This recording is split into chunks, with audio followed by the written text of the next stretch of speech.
Bonjour à toutes et à tous. Cette séance est consacrée pour les élèves du 4e sciences techniques, matière, génie, mécanique.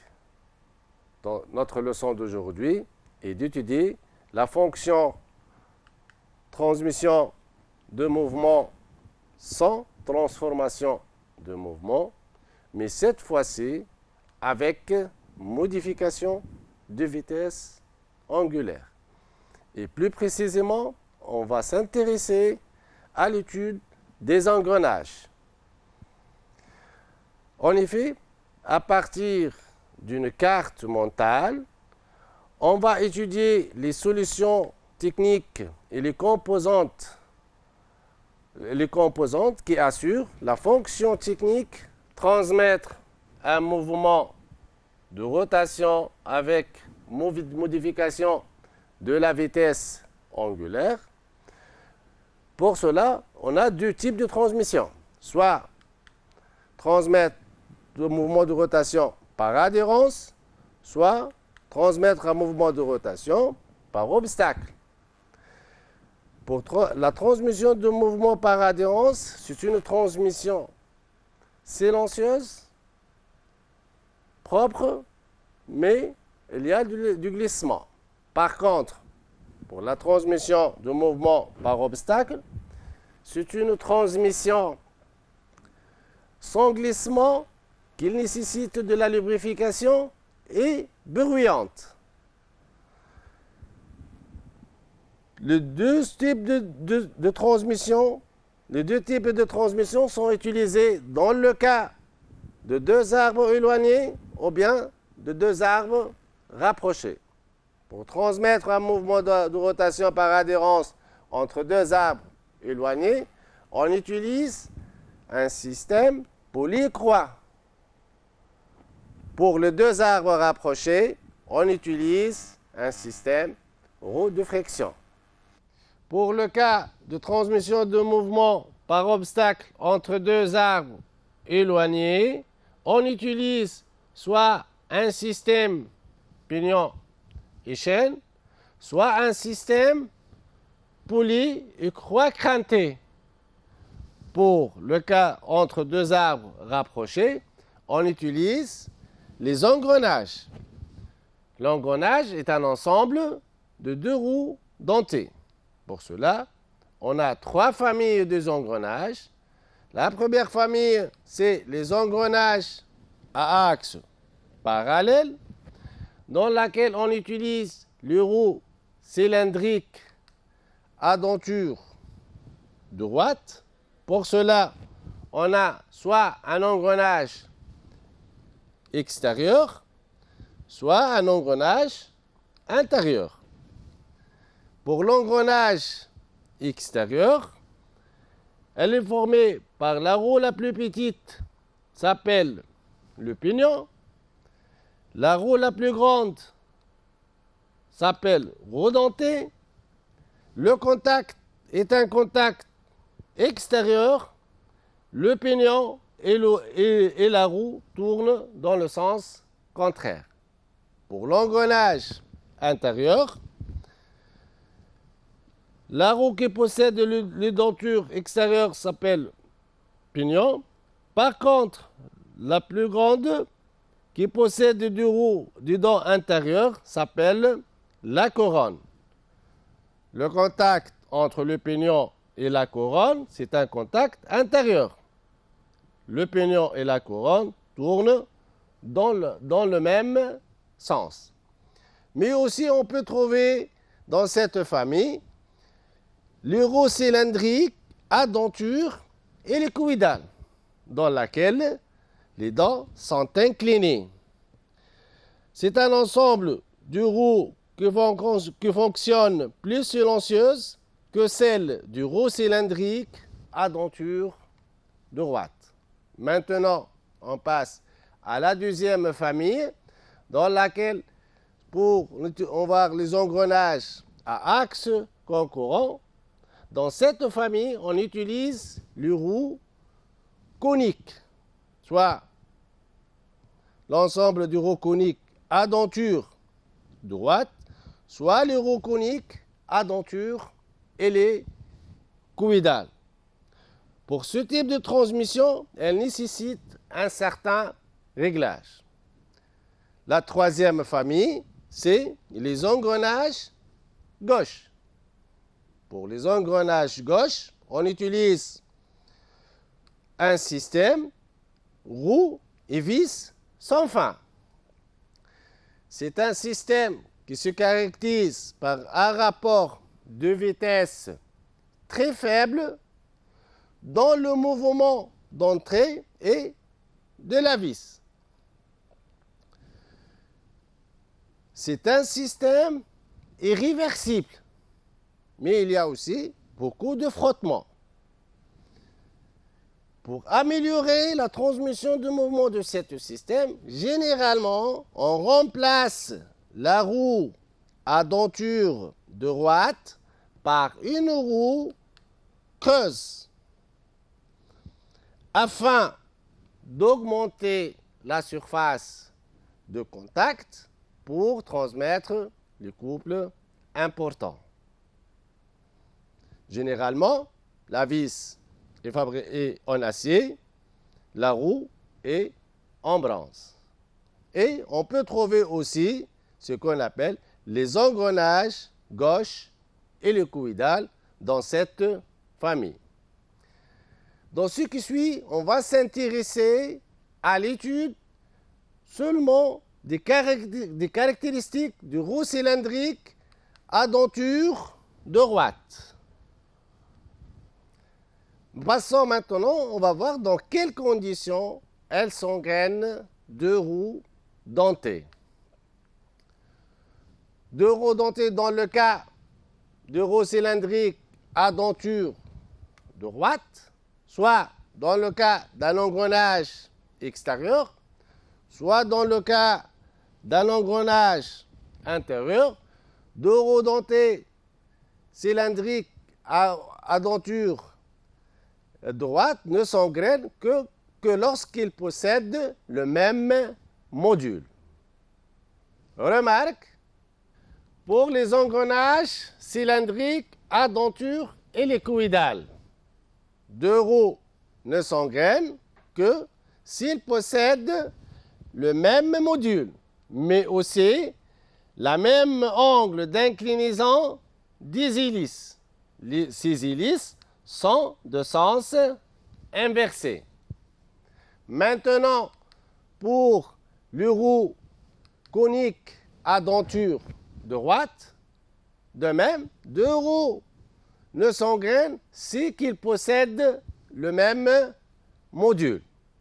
Mais aussi, ces deux roues coniques ayant des cônes primitifs, ça c'est le cône de la première roue, ça c'est le cône de la deuxième roue, elles doivent avoir une génératrice commune. Et les sommets de cône soient confondus au point S. Pour que cette condition doit être réalisable, il est nécessaire d'avoir un dispositif de réglage. Pour cela, on utilise par exemple les cales de réglage, soit dans cette position, soit dans l'autre position. Après avoir étudié les conditions d'engrainement, on passe maintenant à déterminer les caractéristiques d'une roue cylindrique à denture extérieure. Commençons par le cas d'une roue à denture extérieure, qu'elle est caractérisée par un module.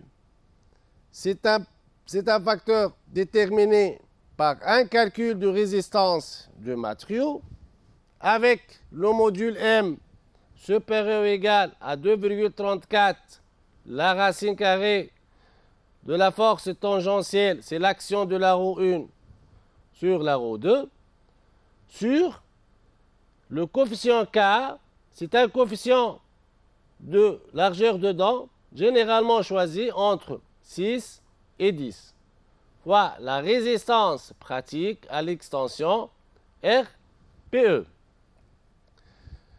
Le caractéristique suivante, c'est le nombre de dents Z. C'est un nombre qui est entier et positif. La caractéristique suivante est le pas, qui est égal à l'épaisseur de dents plus l'intervalle entre deux dents.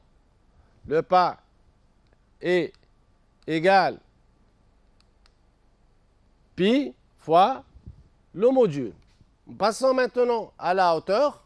La partie du supérieur de la hauteur, on l'appelle saillie, notée HA, avec HA égale au module.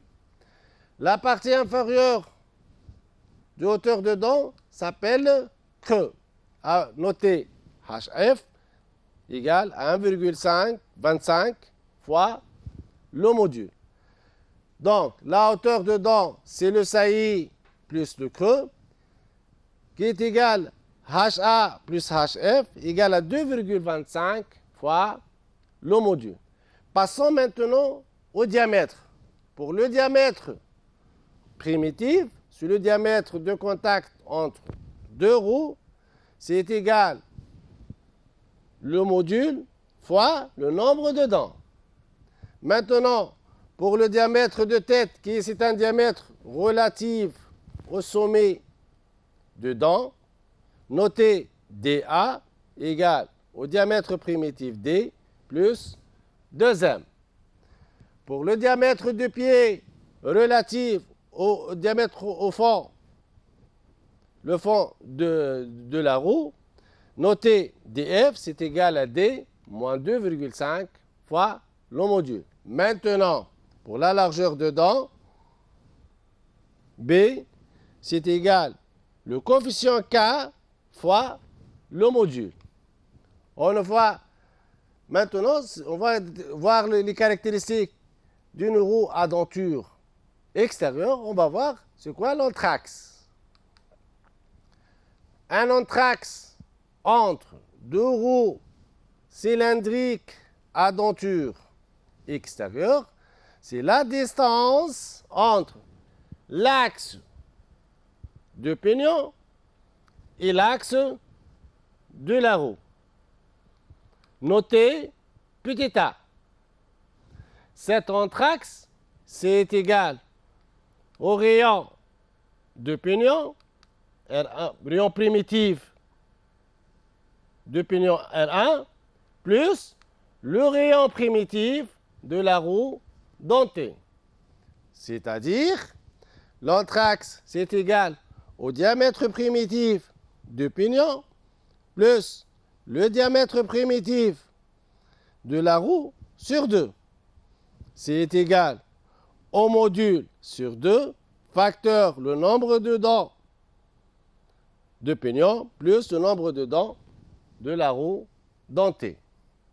Et nous passons maintenant à voir le cas d'une roue cylindrique à denture intérieure, c'est-à-dire on va s'intéresser à voir les caractéristiques de la couronne. La couronne, elle possède les mêmes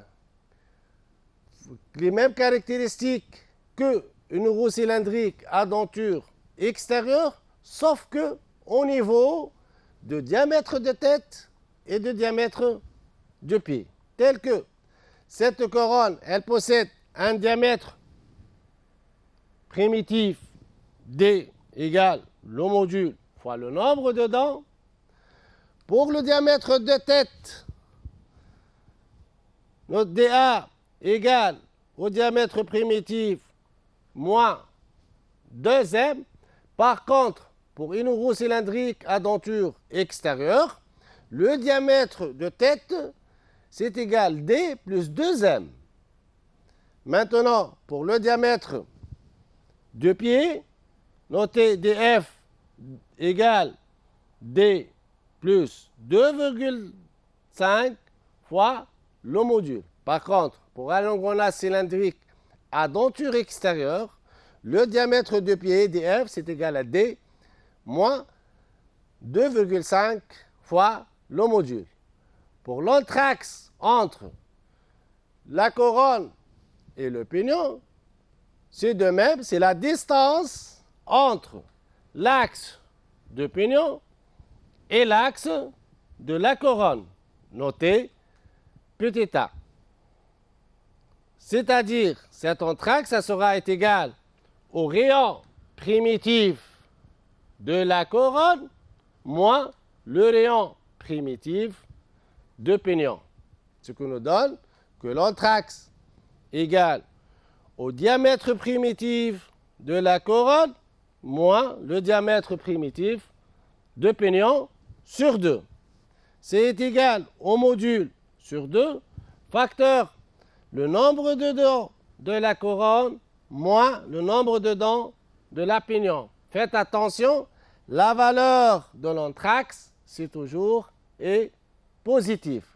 Après avoir étudié les caractéristiques du rond cylindrique à denture droite, on va passer maintenant à l'étude cinématique, c'est-à-dire on va calculer ce qu'on appelle le rapport de vitesse, soit deux roues engrenées. La roue 1, c'est la roue motrice qui possède un module M1, nombre de dents Z1, diamètre primitif D1, une vitesse angulaire oméga 1 ou une vitesse de rotation N1. Pour la deuxième roue, elle possède un module M2, un nombre de dents Z2, un diamètre primitif D2, une vitesse angulaire oméga 2 ou une vitesse de rotation N2. La transmission de mouvement par engrenage, c'est une transmission sans glissement. C'est-à-dire que la vitesse linéaire de la roue motrice au point M par rapport au bâti égale à la vitesse linéaire de la roue réceptrice 2 par rapport au bâti. Puisque la vitesse linéaire, c'est égal à la vitesse angulaire fois le rayon primitif de la roue, c'est-à-dire on peut avoir cette relation. La vitesse linéaire M au point M de 1 par rapport au bâti, c'est égal à oméga 1 R1, égale aux vitesses linéaires M2 par rapport au bâti, c'est égal à oméga 2 fois le rayon primitif de la roue 2.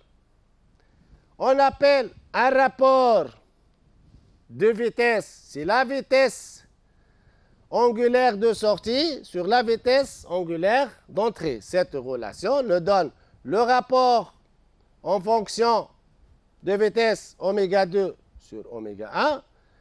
Et en fonction du rayon, ce sera le rayon primitif de la roue motrice sur le rayon primitif de la roue réceptrice.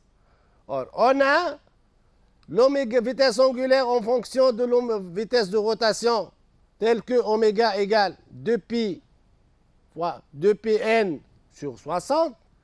On remplace l'oméga par sa valeur. On aura que le rapport oméga 2, c'est égal à 2pi n2 sur 60 sur l'oméga 1, c'est égal à 2pi fois la vitesse de rotation n1 sur 60. Simplifié par 2pi sur 60, on aura le rapport en fonction de vitesse de rotation, c'est la vitesse de la roue réceptrice sur la vitesse de rotation de la roue motrice. Maintenant, pour le rapport de vitesse en fonction de diamètre, c'est égal le diamètre primitif de la roue motrice sur le diamètre primitif de la roue réceptrice de 2. Ça, ce que nous donne qu'il est égal le module M1 de la roue motrice fois le nombre de dents de la roue motrice sur le module M2 de la roue réceptrice sur le module, sur le nombre de dents de la roue réceptrice. On sait que deux roues, pour qu'elles s'engrainent, elles doivent avoir le même module, c'est-à-dire M1 égale à M2. Simplifié par M1 et M2, on peut avoir le rapport de vitesse en fonction du nombre de dents sur le nombre de dents de la roue motrice Z1 sur le nombre de dents de la roue réceptrice Z2. On va résumer maintenant tout ce qu'on a vu précédemment. Donc, pour un rapport de vitesse entre deux roues, on aura le rapport de vitesse de la roue 2 par rapport à la roue 1. C'est égal la vitesse angulaire de la roue réceptrice oméga 2 sur la vitesse angulaire de la roue motrice oméga 1. Elle est égale aussi à la vitesse de rotation de la roue réceptrice N2 sur la vitesse de rotation de la roue motrice N1. Si on va utiliser le nombre de dents, c'est égal au rapport inverse de nombre de dents de la roue motrice sur le nombre de dents de la roue réceptrice Z2. En fonction du diamètre, c'est égal le diamètre primitif de la roue motrice sur le diamètre primitif de la roue réceptrice. C'est-à-dire, on peut déterminer que dans le cas général, le rapport de vitesse, c'est égal à la vitesse de rotation de la roue menée, c'est-à-dire la vitesse de rotation de la roue réceptrice, sur la vitesse de rotation de la roue menante, c'est-à-dire la vitesse de rotation de la roue motrice. En fonction du nombre de dents, sera égal Z de la roue menante sur le nombre de dents de la roue menée. Ça, c'est un rapport de vitesse pour un seul couple d'engrenages. Maintenant, si on va déterminer le rapport de vitesse pour un train d'engrenage, c'est-à-dire pour plusieurs roues dentées engrenées entre elles. Donc, voilà un exemple d'un système qui possède un certain nombre de roues dentées dont le mouvement qui va commencer à partir de l'arbre rouge. Regardez, ça c'est l'entrée. Regardez le cheminement de mouvement. Comment se transmet le mouvement de l'arbre d'entrée vers l'arbre qui est en jaunâtre, c'est l'arbre de sortie. Donc si on va commencer à suivre le mouvement d'entrée, c'est à partir de la roue qui est en rouge, notez une, qui transmettre son mouvement à cette roue, qu'on l'appelle la roue 2. La roue 1 entraîne la roue 2, c'est-à-dire la roue 1, c'est la roue motrice. La roue 2, celui qui va recevoir le mouvement, c'est la roue réceptrice. On sait que deux roues engrenées, et donc il y a un rapport de vitesse entre elles. En fonction du nombre de dents, c'est Z entrée sur Z sortie. Ça, ce que nous donne que on a ça, le rapport R1 qui est égal à Z1, Z motrice sur Z2, la Z réceptrice. Ensuite, on a un deuxième engrainement entre cette roue qui est en bleu, qui est engrenée, avec cette roue qui est en vert, notez, c'est la roue 4. Ici, la roue 3 entraîne la roue 4, c'est-à-dire la roue 3, c'est la roue motrice, la roue 4, c'est la roue réceptrice. Il y a un engrainement entre ces deux roues, c'est-à-dire il y a un rapport de vitesse qui sera égal Z entrée, c'est le Z3, sur Z sortie, qui est Z4. Maintenant, on va voir aussi qu'on a un autre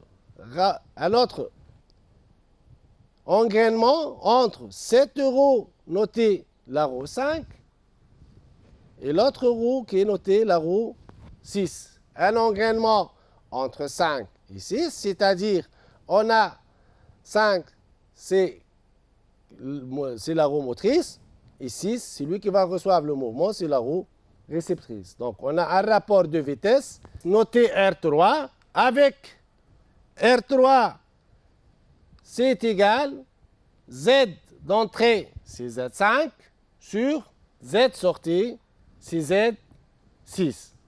Maintenant, si on veut déterminer le rapport global entre l'arbre d'entrée et l'arbre sortie, il faut multiplier les rapports intermédiaires entre l'entrée et la sortie. C'est-à-dire, le rapport global sera égal au rapport intermédiaire R1 fois le rapport intermédiaire R2 multiplié par le rapport intermédiaire R3 qui sera égal à le rapport RA Z1 sur Z2 fois le deuxième rapport Z3 sur Z4 fois le troisième rapport Z5 sur Z6 qui est égal aux vitesses de rotation de sortie sur la vitesse d'entrée. Donc, qu'est-ce qu'on remarque à partir de cette équation? On remarque que au numérateur, on a Z1 multiplié par Z3 multiplié par Z5. C'est-à-dire, Z1, c'est l'entrée au niveau de rapport R1. Z3, c'est l'entrée au niveau du deuxième rapport. Z5, c'est l'entrée au niveau du troisième rapport. Et au niveau du dénominateur, qu'est-ce qu'on constate? On remarque que Z2, c'est la sortie du premier rapport. Z4 est la sortie du deuxième rapport. Z6 est la sortie du troisième rapport. C'est-à-dire, on peut conclure que, dans le cas général, un rapport global, c'est la vitesse de sortie sur la vitesse d'entrée, c'est égal au produit des aides menantes, c'est-à-dire c'est le produit des aides d'entrée sur le produit des aides de roue menée, c'est-à-dire le produit du nombre de dents des aides de sortie. C'est égal au rapport, la multiplication des rapports intermédiaires. Maintenant, on va passer au calcul de ce rapport global. On va prendre, par exemple, le nombre de dents suivantes. Z1 égale à Z2 égale à Z3 égale à 10 dents. La deuxième roue possède 15 dents. La quatrième roue, 20 dents. Et la sixième roue possède 25 dents.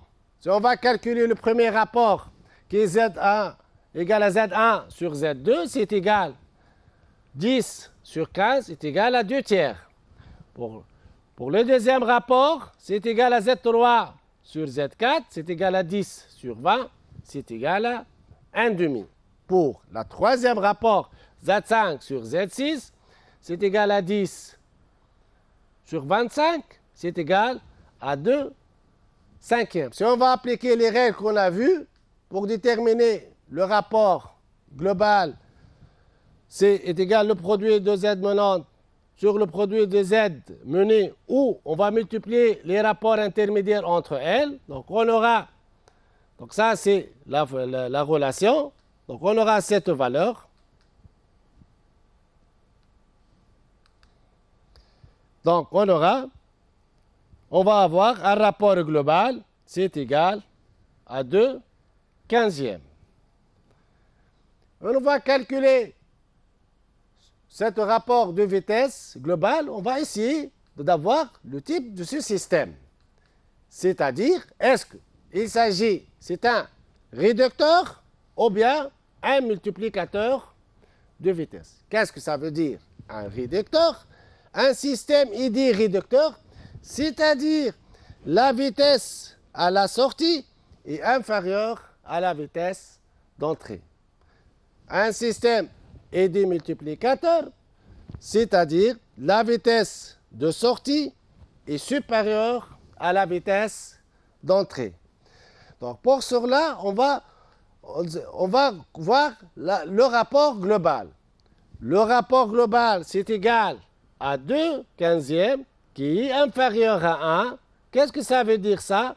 C'est-à-dire, si le rapport global est inférieur à 1, c'est-à-dire la vitesse de sortie est inférieure à la vitesse d'entrée, le système il dit qu'il s'agit d'un réducteur de vitesse. Par contre, si le rapport est supérieur à 1, le système sera un multiplicateur de vitesse. Ça concernant pour le type de système, passons maintenant à déterminer le sens de rotation. Donc, pour déterminer le sens de rotation, il faut voir le nombre de contacts extérieurs. Donc, si on veut comparer le sens de rotation de l'arbre d'entrée qui est en rouge avec celle de l'arbre de sortie qui est en jaune, qu'est-ce qu'on remarque? On a un premier rapport entre 1 et 2, c'est un engrenage extérieur, donc c'est un contact extérieur. Deuxième engrainement entre 3 et 4, c'est un engrenage extérieur. Le troisième engrainement, c'est un contact extérieur. Donc ici, qu'est-ce qu'on a? On a 3 contacts extérieurs. Qu'est-ce qu'on constate d'après le dessin? On remarque que le sens de rotation de l'arbre d'entrée et l'arbre de sortie, elle tourne dans le sens contraire. Ça qui nous permet de conclure que lorsque n est impair, l'arbre de sortie tourne dans le sens contraire que celle de l'arbre d'entrée. Mais lorsque le nombre de contacts qui est pair, l'arbre de sortie tourne dans le même sens que l'arbre d'entrée. Si on va voir ici, si on va comparer le sens de rotation de l'arbre d'entrée qui est en rouge avec celle de l'arbre intermédiaire qui est en vert, on a un premier contact entre 1 et 2 et un deuxième contact entre 3 et 4. Donc 2 contacts extérieurs. C'est un entier pair. Donc l'arbre qui est en rouge et l'arbre qui est en vert, elles tournent dans le même sens. Après avoir fait attention, les engrenages intérieurs, ce sont des contacts intérieurs, donc on ne tient pas compte, ce ne sont pas des contacts extérieurs. Après avoir cette étude cinématique, on va passer, remarque, pour le cas d'un système vis sans fin et rodenté. La vis sans fin est caractérisée par le nombre de filets. Une roue dentée est caractérisée par un nombre de dents. C'est-à-dire, si on va prendre la vis comme entrée, la roue et la sortie, on aura le rapport de vitesse entre la vis et la roue, c'est égal Z de vis, c'est-à-dire le nombre de filets de la vis sur le nombre de dents de la roue. C'est égal à 2 sur 120. Il est égal à 1/60e. Après avoir cette étude de cinématique, on va passer maintenant à l'étude dynamique. On a l'action de la roue menante sur la roue réceptrice. Voilà, ça, c'est la roue menante sur la roue menée. Cette action, elle suit cette direction. Cette direction que l'appelle ligne d'action. On va projeter la force, c'est l'action de la roue menante sur la roue menée. Cette force est inclinée d'un angle alpha qu'on appelle angle de pression. On va faire la projection de cette force suivant l'axe des Y. On l'appelle ça, c'est l'effort tangentiel, ou bien ce qu'on appelle un effort d'entraînement. La force tangentielle, c'est égal 2 fois le couple sur le diamètre. Pour l'application de cette relation, il faut faire attention. C'est-à-dire, si vous allez utiliser le diamètre de la roue menante, il faut utiliser le couple appliqué au niveau de l'arbre motrice. Si vous allez utiliser le diamètre de la roue menée, il faut utiliser le couple appliqué à l'arbre réceptrice. Maintenant, pour la projection suivant l'axe des Z, on a la force radiale, telle que l'effort radial, c'est égal. Force radiale est égale la force tangentielle fois tangente alpha, et avec alpha, c'est l'angle de pression. Maintenant, pour la puissance, l'arbre d'entrée et l'arbre de sortie ayant un mouvement de rotation, c'est-à-dire la puissance, c'est égal C fois oméga, la vitesse angulaire, ou bien égal C le couple fois 2pi fois la vitesse de rotation n sur 60. Faites attention ici au niveau des unités.